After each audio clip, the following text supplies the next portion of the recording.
ഈ weight loss ഒക്കെ ചെയ്യുന്നവരാണ്, പ്രോപ്പറായിട്ട് ഡയറ്റ് ഒക്കെ ചെയ്യുന്നവരൊക്കെ ആണെങ്കിൽ ഈ പറയുന്ന ഒരു ചിക്കന്റെ സൂപ്പ് ഉണ്ടല്ലോ 2 ആഴ്ച നിങ്ങൾ കണ്ടിന്യൂസ് ആയിട്ടൊന്ന് കഴിച്ചു നോക്കാം. നല്ലൊരു മാറ്റം നമുക്ക് വെയിറ്റ് ലോസിന് വേണ്ടിയിട്ട് കാണാനായിട്ട് പറ്റും. ഉണ്ടാക്കാൻ വളരെ സിമ്പിൾ ആണ് കേട്ടോ. കുറച്ച് നെയ്യ് ഒഴിച്ചതിന് ശേഷം അതിൽ നമ്മൾ കുറച്ച് സ്പൈസസ് ഇടുക. അതായത് നമ്മുടെ കറുവപ്പട്ടയും ഗ്രാമ്പും ഏലക്കായും വയനയില ഉണ്ടെങ്കിൽ അത് 1 2 ഇട്ടതിന് ശേഷം നന്നായിട്ടൊന്ന് വഴട്ടുക. ശേഷം അതിലേക്ക് നമ്മൾ കുറച്ച് ചോപ്പ് ചെയ്തിട്ടുള്ള സബോളയും കൂടി ഇടുക.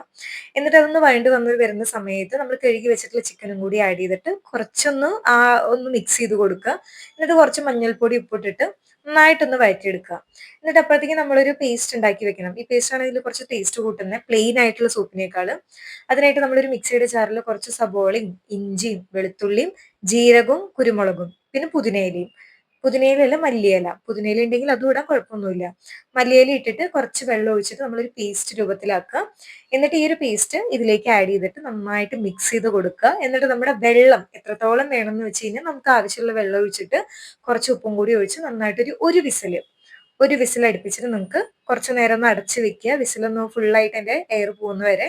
എന്നിട്ട് അത് മാറ്റിയിട്ട് നിങ്ങൾക്ക് സെർവ് ചെയ്യാവുന്നതും കൂടിയാണ്. നിങ്ങൾക്ക് അതിന്റെ ടോപ്പിൽ കുറച്ചൊരു ലെമണും കൂടി ആഡ് ചെയ്യുകയാണെങ്കിൽ നല്ലൊരു ടേസ്റ്റും കൂടി ആയിരിക്കും. അപ്പൊ വെയിറ്റ് ലോസ് ഒക്കെ ചെയ്യുന്നവരൊക്കെ ആണെങ്കിൽ തീർച്ചയായിട്ടും ഒരു ടൈമിൽ ഈ ഒരു സൂപ്പ് നിങ്ങൾ എന്തായാലും ട്രൈ ചെയ്ത് നോക്കുക. ഈസിയാണ്, നല്ലൊരു റിസൾട്ട് ആയിരിക്കും. സോ എല്ലാവർക്കും ഷെയർ ചെയ്ത് കൊടുക്കുക. Stay healthy.